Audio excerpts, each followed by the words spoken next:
So if I think about our group work through the Tuckman stages of group development, the first stage we went through would have been forming.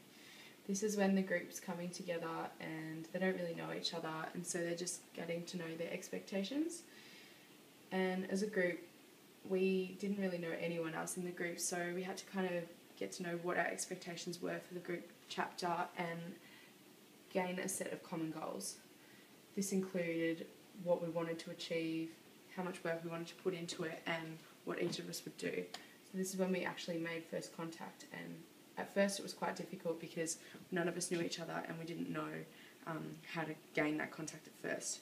So once we'd established these common goals, we went to the storming stage. So in this part, this is kind of when everyone's getting to understand what the expectations are, and there's might be a few problems with leadership. So we were a group that didn't know each other and there wasn't really a defined leadership, but a few people took a role in delegating what the roles were, and once we got to know each other's differences,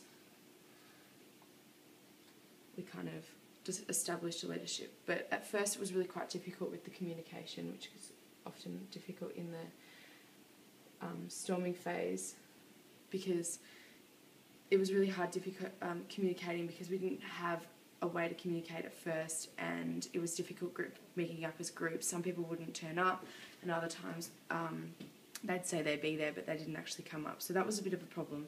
But I wouldn't say that we fully went through the storming stage because we didn't actually fully verbalise the differences with each other.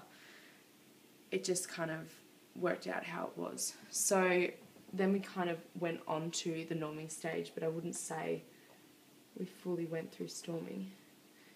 In norming, it's when the groups kind of have got a negotiation. So we did negotiate into what was going to happen and dealt with the problems that we'd had in the storming with the differences and the communication.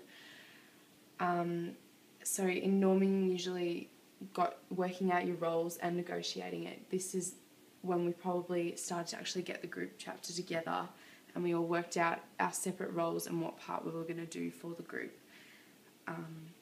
And then, of course, after norming, you go to performing. And I wouldn't say we actually performed until we got the whole group together and worked out our group presentation. So this is really when you're collaborating together. And whilst we normed while we were making the group the group chapter, and we negotiated with the roles, we didn't actually fully collaborate until we started to make the presentation. But this is where we did see results, and we saw that what the work we'd done in the norming phase actually came through into the performing phase. And this is when we became an independent team. So whilst we did start off forming and with the common goals, it was hard because we didn't actually know each other very well. We did go through the stages of development. However, we probably didn't go through as much as a team that would be together for longer. I wouldn't say we fully went through the storming phase, and if we had have had longer time working as a team, this could have been done more in order to norm and perform to a greater level.